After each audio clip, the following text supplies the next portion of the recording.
कुछ वाकयात, कुछ बातें इतनी हैरानकुन होती हैं कि उन पर यकीन करना मुश्किल होता है, लेकिन इंसानी तारीख ऐसे भयानक मगर सच्चे वाकयात से भरी पड़ी है जिनको सुनकर आदमी के रोंगटे खड़े हो जाएं। आज की वीडियो में हम आपको तारीख से ऐसी ही 5 सच्ची मगर चौंका देने वाली कहानियां सुनाने जा रहे हैं जो शायद इससे पहले आपने कभी नहीं सुनी होंगी।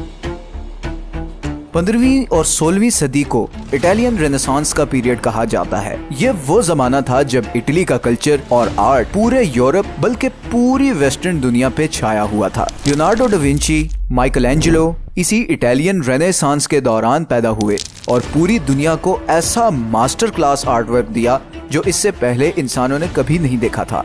लेकिन इसी 200 साल के दौरान एक बहुत ही भयानक वाकया हुआ।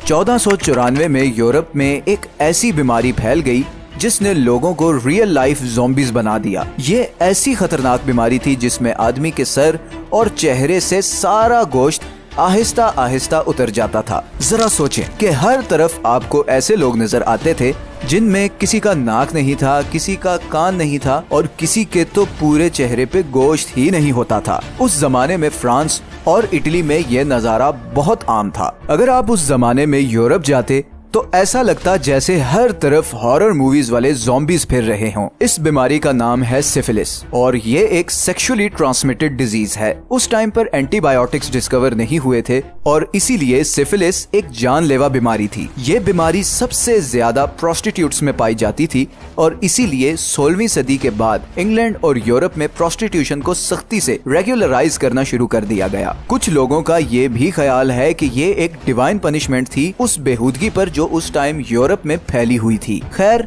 1906 में पहली बार इस बीमारी का एंटीडोट डिस्कवर हुआ और फाइनली इंसानों को इस बीमारी और इसके सिम्टम्स से निजात मिल गई। दूसरी कहानी है हेनरी हॉवर्ड होम्स की, जिसे H.H. होम्स के नाम से भी जाना जाता है और ये अमेरिका के पहले और बदनाम तरीन सीरियल किलर्स में से एक है। होम्स पर तकरीबन 200 लोगों के कत्ल का इल्जाम है। होम्स 1861 में न्यू हैम्पशायर में पैदा हुआ। कहा जाता है कि उसे बचपन से ही स्केलेटन्स और मौत से एक अजीब सी ऑब्सेशन थी। स्टूडेंट लाइफ में होम्स काफी ब्राइट स्टूडेंट था और उसने यूनिवर्सिटी ऑफ मिशिगन से मेडिकल डिग्री में ग्रेजुएशन की और फिर 1886 में शिकागो में एज अ फार्मासिस्ट जॉब शुरू की। कुछ ही सालों में उसने उसी फार्मेसी को खरीद लिया और फिर उससे आने वाले पैसों से 1890 में शिकागो में एक होटल की कंस्ट्रक्शन शुरू की जहां पर वो एक घिनौना खेल खेलने जा रहा था। इस होटल को ऐसे डिजाइन किया गया था कि इसके सारे दरवाजे सिर्फ बाहर से ही खुल सकते थे और एक और अजीब बात ये थी कि इस होटल में कोई खिड़की भी नहीं थी, जिसकी वजह से यहाँ से फरार होना या भागना तकरीबन नामुमकिन था। सारे कमरे साउंड प्रूफ थे और हर कमरे के नीचे ऐसे बेसमेंट्स थे जहां पर मरने वालों की बॉडीज को डंप किया जाता था। इस होटल की कंस्ट्रक्शन के दरमियान होम्स ने बहुत से कंस्ट्रक्शन वर्कर्स को हायर किया और फिर उन्हें निकाल दिया और फिर नए वर्कर रखे ताकि किसी को क्लियर आइडिया ना हो कि वो क्या करने जा रहा है।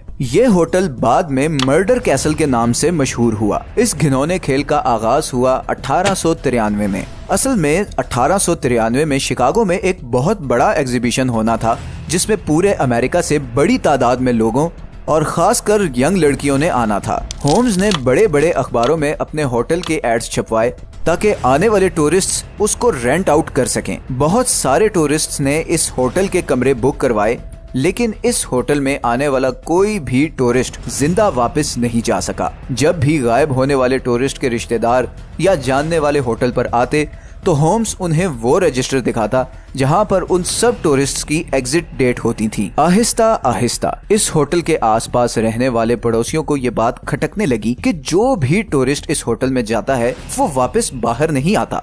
तकरीबन 200 लोग इस तरह गायब हो गए। अब पुलिस को भी थोड़ा शक होना शुरू हो गया कि कोई तो मसला है। फिर 1894 में तकरीबन 1.5 साल होम्स का पीछा करने के बाद आखिरकार पुलिस ने होम्स को गिरफ्तार कर लिया और उसने अपने सारे गुनाहों को कबूल कर लिया। उसके मुताबिक लोगों की हत्या करना उसका एक पैशन था जिसके बारे में वो कुछ नहीं कर सकता था। आखिर 1896 में 200 लोगों को बेदर्दी से मारने के इल्जाम में होम्स को फांसी दे दी गई। अगर ये कहानी आपके लिए खौफनाक थी तो अगला वाकया शायद आपके होश उड़ा देगा।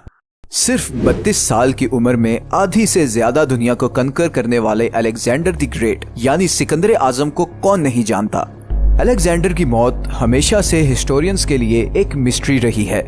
कोई कहता है कि उसे जहर दिया गया, कोई कहता है कि उसे मलेरिया हुआ और किसी के मुताबिक उसे टाइफॉइड हुआ जिससे उसकी मौत हुई। लेकिन एक रीसेंट रिसर्च के मुताबिक सिकंदर की मौत इनमें से किसी भी बीमारी से नहीं हुई थी, बल्कि उसकी मौत तो हुई ही नहीं थी और उसे तो असल में जिंदा दफन किया गया था। ड्यूनेडन स्कूल ऑफ मेडिसिन न्यूजीलैंड के डॉक्टर्स के मुताबिक इस भयानक डिस्कवरी की वजह है अलेक्जेंडर के सिम्टम्स और हिस्टोरिकल रिकॉर्ड्स। तारीखी रिकॉर्ड के मुताबिक 29 मई 323 BC को सिकंदर ने एक दावत का एहतमाम किया और उसमें उसने खूब शराब पी। अगले ही दिन 30 मई को उसे शदीद बुखार हो गया और पूरे जिस्म में दर्दें शुरू हो गईं। लेकिन अलेक्जेंडर को यही लगा कि शायद ये लंबे सफर की थकावट है और अगले दिन भी उसने काफी ज्यादा शराब पी ली। उसी दिन रात को अलेक्जेंडर को पैरालिसिस अटैक हो गया। डॉक्टर कैथरीन हॉल के मुताबिक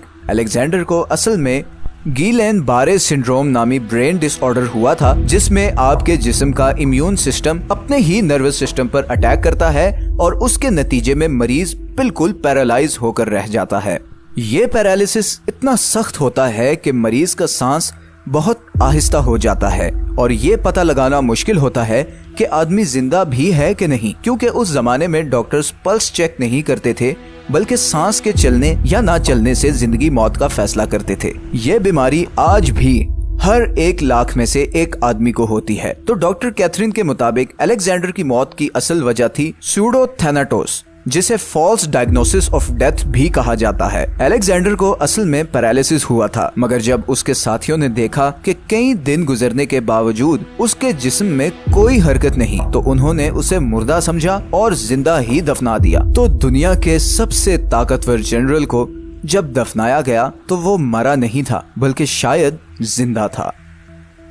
चौथी कहानी है रोमन शहर पोम्पेई की, जो किसी जमाने में इस जमीन की अजीम तरीन सिविलाइजेशन में से एक था। लेकिन ये शहर मशहूर है उस हादसे की वजह से जो 79 AD में हुआ था, जब अगस्त की एक दोपहर को ये पूरा शहर माउंट वेसुवियस से आने वाले लावे और राख में दबकर तारीख में गुम हो गया। सिर्फ 12 घंटों में 16,000 के करीब लोग दम घुटने की वजह से मारे गए। पोम्पेई के हादसे के बारे में तो बहुत से लोग जानते हैं, मगर पोम्पेई से भी बुरा अंजाम हुआ था उसके पड़ोसी शहर हरक्यूलेनियम का। हरक्यूलेनियम उस जमाने में अमीर रोमन्स के लिए एक पिकनिक स्पॉट था, जहां पर वो जुए, शराब और प्रोस्टिट्यूशन के लिए टाइम गुजारने आते थे। पोम्पेई से सिर्फ 11 मील दूर हरक्यूलेनियम भी माउंट वेसुवियस से आने वाली वोल्केनिक ऐश के नीचे दब गया। मगर इससे भी ज्यादा भयानक चीज ये हुई कि हरक्यूलेनियम एक सुपर हीटेड पायरोक्लास्टिक फ्लो का भी निशाना बन गया। पायरोक्लास्टिक फ्लो असल में उस गैस को कहते हैं जो वोल्केनो के फटने से निकलती है। इसकी रफ्तार 450 मील तक होती है और इसका टेम्परेचर तकरीबन 1000 डिग्री तक होता है। ये गैस इतनी गर्म होती है कि इसकी जद में आने वाली हर चीज चंद सेकंड्स में ही पिघल जाती है। ऐसे ही कुछ हुआ हरक्यूलेनियम में रहने वालों के साथ। इस गैस की वजह से सिर्फ चंद सेकंड्स में लोगों की स्किन लिटरली बॉयल हो गई और उनके दिमाग और खोपड़ियां फट गईं। इतना खौफनाक मंजर शायद ही तारीख में कभी देखा गया होगा। पोम्पेई और हरक्यूलेनियम में मरने वाले कई लोगों की बॉडीज 18वीं सदी में डिस्कवर हुई। आज भी इन बॉडीज को देखकर ऐसा लगता है कि ये डिजास्टर इतना अचानक था कि शायद लोगों को भागने के लिए चंद सेकंड्स भी नहीं मिले। आज की वीडियो की आखिरी कहानी है नैनकिंग मैसेकर की। ये बात है 13 दिसंबर 1937 की, जब जापानीज आर्मी ने चाइना के उस वक्त के कैपिटल नैनकिंग पर कब्जा कर लिया। अगले 6 हफ्तों में लगभग 3 लाख चाइनीज को बुरी तरह कत्ल किया गया। मरने वालों में बूढ़े, बच्चे और औरतें भी शामिल थे। इस वाकये को रेप ऑफ नैनजिंग्स भी कहा जाता है, क्योंकि मशहूर ये है कि जापानीज फौजियों ने मारने से पहले औरतों और इवन बच्चों का भी रेप किया। ये इस कदर डिस्टर्बिंग और भयानक घटना है कि तारीख में इसकी मिसाल नहीं मिलती। कभी कभी यकीन नहीं आता कि ताकत और इंतकाम के नशे में इंसान किस हद तक गिर जाते हैं। ये तो सिर्फ चंद किस्से हैं जिन्हें हमने तारीख में से चुना है। अभी तो ऐसी बहुत सी घटनाएं और राज हैं जिन पर से हमने पर्दा उठाना है। अगर आपको ये वीडियो अच्छी लगी है तो इसे लाइक और चैनल को सब्सक्राइब जरूर कर दें। अगर आपके पास कोई सजेशन है तो नीचे कमेंट्स में जरूर बताएं। मिलते हैं नेक्स्ट वीडियो में। अपना ख्याल रखिएगा। अल्लाह हाफिज।